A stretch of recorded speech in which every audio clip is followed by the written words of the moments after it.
अस्सलाम वालेकुम। मेरा नाम सुमेर लियाकत है और आज की जो हमारी वीडियोस हैं, जो वीडियो बन रही है, इस वीडियो का मकसद आप लोगों को ये समझाना है कि पैथोफिजियोलॉजी क्या है। रमज़ान के अंदर डायबिटिक पेशेंट जो हैं, जो रोज़े रख रहे हैं, फास्टिंग कर रहे हैं, उनके पैथोफिजियोलॉजी क्या है और इसके इम्पेक्ट क्या हैं बॉडी के ऊपर। तो सबसे पहले तो बात करते हैं डायबिटिक पेशेंट के रमज़ान के साथ होता क्या है।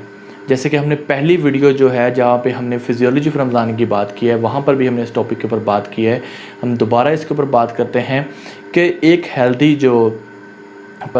इंडिविजुअल है, उसके बॉडी के अंदर जब इंसुलिन की सिक्रीशन हो रही होती है तो वो इनहिबिट करता है, जिगर को बोलता है कि ग्लूकोज मत बनाओ, ग्लूकोज को ग्लाइकोजन की फॉर्म में स्टोर करो।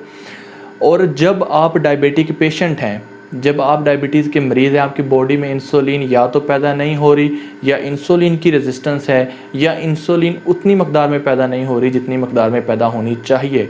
तो जब बॉडी के अंदर इंसुलिन है नहीं और ऊपर से आप फास्टिंग में हैं, आपकी बॉडी के अंदर ग्लूकोज कम है, तो मैसेज तो जाएगा नहीं, कोई इंसुलिन देगी नहीं, और ग्लूकोज जो है उसका लेवल भी कम है, तो जिगर को ये मैसेज मिलेगा कि वो ग्लूकोज को बनाए, ठीक है, ग्लूकोज की फॉर्मेशन करे।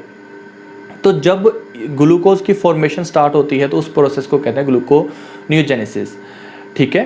तो ग्लूकोनियोजेनेसिस भी स्टार्ट हो जाती है और जो फैट्स की ब्रेकडाउन है, कीटोजेनेसिस, वो भी स्टार्ट हो जाती है। तो टाइप 1 डायबिटिक पेशेंट जो होते हैं उनके अंदर ये दोनों प्रोसेस स्टार्ट हो जाते हैं और आपके बॉडी के अंदर जो है ग्लूकोज का लेवल बढ़ना शुरू हो जाता है और इंसुलिन की कमी हो जाती है। इसी वजह से आप इंसुलिन लेते हैं या मेडिसिन लेते हैं ताकि आपका जो इंसुलिन लेवल है वो आप जो है बढ़े और आप जो है ग्लूकोज के लेवल पे कंट्रोल कर सकें। जब आपके पास ये गड़बड़ होती है तो ये बेसिकली वजह है आपके डायबिटिक पेशेंट होने की, और ये होता है रमज़ान के अंदर आपके साथ। जब आप कोई मेडिसिन नहीं देते और ऊपर से फास्टिंग के अंदर हैं, तो कौन कौन से सीरियस इफ़ेक्ट्स हैं या रिस्क हैं या कौन से इम्पैक्ट्स हैं जो आपके बॉडी के ऊपर होते हैं। चलें बात करते हैं। अब आपको पैथोफिजियोलॉजी पता लग गई कि डायबिटीज़ जब आप डायबिटिक पेशेंट हों और रमज़ान का रोज़ा रखते हैं तो ब्लड के अंदर ग्लूकोज लेवल पहले कम होता है, ऊपर से डायबिटीज़ पेशेंट होने की वजह से आपकी बॉडी के अंदर इंसुलिन जो है वो बिल्कुल नहीं होती, या फिर बिल्कुल हो भी तो बहुत कम, या हो तो रेजिस्टेंस होती है उसकी।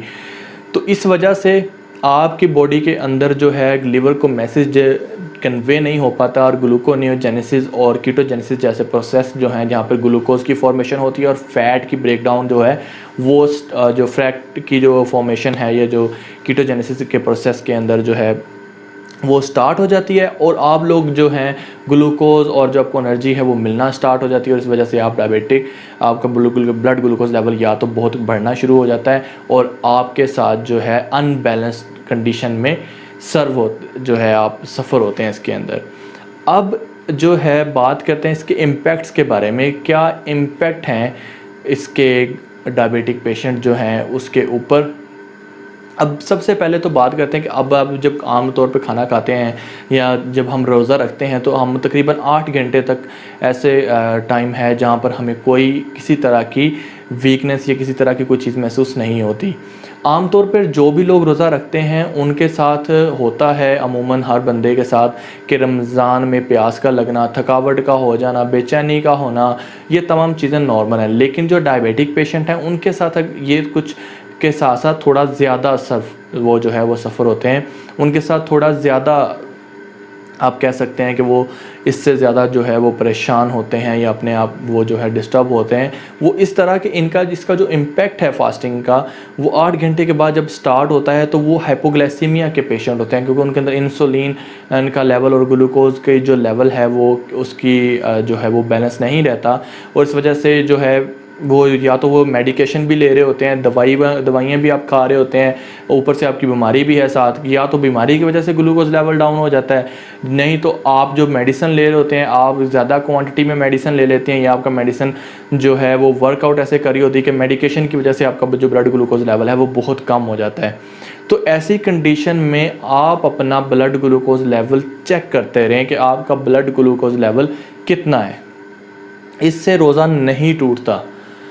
इसके बारे में कुरान पाक के जो आयात हैं उनका हवाला भी आपको मिल जाएगा, जहाँ पर जिससे ये है और बहुत सारे उलमा कराम हैं जिन्होंने भी ये कहा है कि रोज़ा जो डायबिटिक पेशेंट है अगर वो अपनी शुगर वगैरह चेक करते तो उससे रोज़ा नहीं टूटता। अब बात करते हैं इम्पैक्ट की, कौन से इम्पैक्ट होते हैं। एक तो ये कि सबसे पहले आपको 8 घंटे के बाद तकरीबन आपको भूख लगना स्टार्ट हो जाती है, आपको ग्लाइसीमिया की कंडीशन में आप होते हैं और इसके साथ दूसरी अपर ग्लाइसीमिया हो गया, डिहाइड्रेशन, ऐसी कंडीशन से आप सफ़र होते हैं। इसके बाद जो है आपकी बॉडी का जो फ़ैट है वो भी जो है उसकी ब्रेक डाउन स्टार्ट हो जाती है। जब उसको ग्लूकोज नहीं मिलता आपकी बॉडी में से तो वो फ़ैट की तरफ आ जाता है और फिर उस फ़ैट को जो है वो यूज़ करना शुरू कर देता है। और इसी के साथ अगर आप ब्लड ग्लूकोज कंट्रोल लेवल नहीं देखते तो आपके लिए बहुत हार्मफुल जो है कंडीशन हो सकती हैं जो आपकी सेहत के लिए बहुत ख़तरनाक है। अब मैं उन 3 का जिक्र करता हूँ और आपसे थोड़ा डिस्कस कर लेता हूँ उनके बारे में कि वो हैं कौन कौन सी। हाइपोग्लाइसीमिया, हाइपरग्लाइसीमिया और डिहाइड्रेशन। हाइपोग्लाइसीमिया ऐसी कंडीशन है जहाँ पर आपका ग्लूकोज लेवल डाउन आ जाता है, बहुत कम हो जाता है, ग्लूकोज के लेवल में कमी आ जाती है। ऐसे जो कंडीशन होती है वहाँ पर आपको कभी शेकिंग हो रही होती है आपकी बॉडी जो है आपको, उसके बाद आप जो है को दिखना जो है आपको ब्लड हो जाता है, आपकी जो यानी कि ब्लड विजन हो जाते हैं, आपको धुंधला सा दिखता है। इसके अलावा आपके जो होंठ हैं यहाँ पर आपको चुभन सी महसूस होती है कि जैसे कोई चीज़ आपके होंठों पर चुभ रही हो। और उसके बाद गुस्सा और बेचैनी का होना आपके साथ जो है इस कंडीशन के अंदर, और बहुत ज़्यादा जो है आप जो है आपके दिल की धड़कन जो है इसके में बीट्स के अंदर यानी कि जो है वो पल्स रेट जो है आपका ज़्यादा हो जाता है।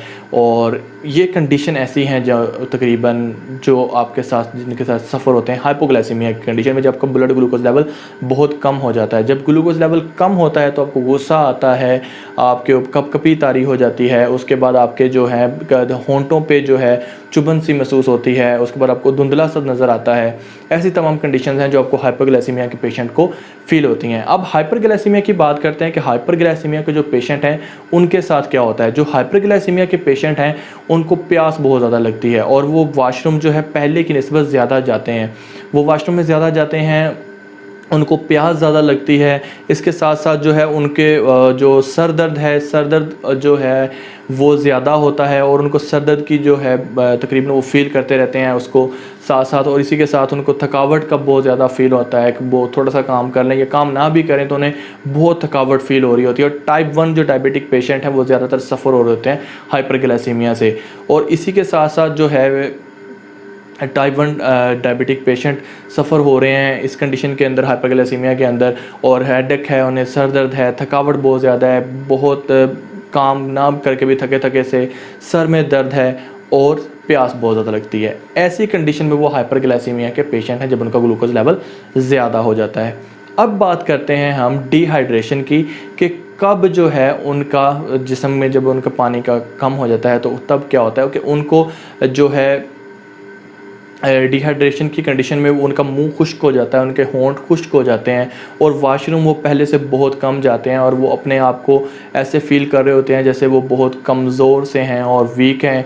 और ये कंडीशंस हो रही होती हैं उनके साथ। और अगर ऐसी कंडीशन से आप जो सफ़र हो रहे हैं तो आपको चाहिए कि आप अपना ब्लड ग्लूकोज लेवल चेक करें, अपने डॉक्टर से मशवरा करें। अगर आप अपने ब्लड ग्लूकोज लेवल चेक कर सकते हैं तो हाइपरग्लाइसीमिया और हाइपरग्लाइसीमिया की कंडीशन में अपना लेवल चेकअप करते रहें और अपना देखते रहें कि आपका इस वक्त जो है आप किस कंडीशन से गुजर रहे हैं। आपको हर घंटे के बाद तकरीबन इसको चेक कर लेना चाहिए और अपने डॉक्टर के से मशवरा करना चाहिए। अगर तो वो इजाज़त देते हैं आपको कि आप इतने ज़्यादा रिस्की कंडीशन में नहीं हैं, आप रोज़ा रख सकते हैं, रमज़ान के रोज़े रख लें, तो आप रमज़ान के रोज़े रखें। और अगर वो आपको रोक दें तो आप उनकी अमल करें, उनकी नसीहत पे, उनकी एडवाइस पे, और तब रोज़ा रखना छोड़ दें।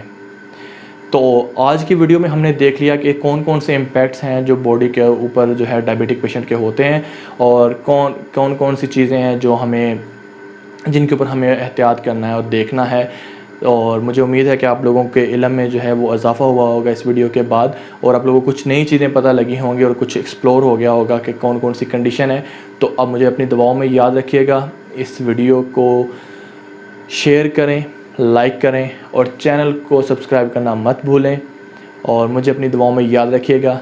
Thank you so much. जज़ाकल्लाह।